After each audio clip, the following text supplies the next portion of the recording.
So I grew up with people not feeling people really cared about me, so therefore I didn't really care about myself.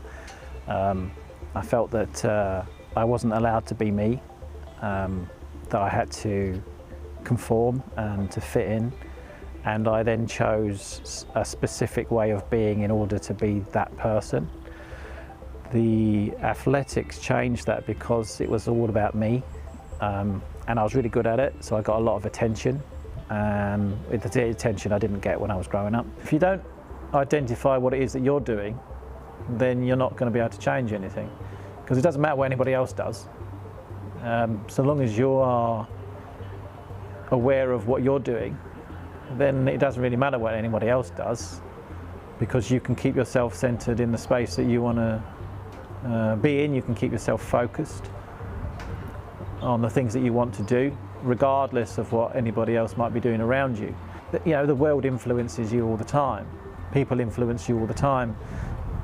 You're not in complete control of your life. In fact, the only way you can ever really be in complete control of your life is to let go of control, because then you're in complete control, because you're just going to let things happen and know that you'll deal with them as they come up. But if you're keeping yourself in your own positive space, or the space that you need to be in to do what you need to do and feel the way you want to feel, then you know, it takes a lot to shift you from that. I forgot who I was because I became responsible for everybody else's feelings, and I wanted people to feel a certain way so that my needs were met.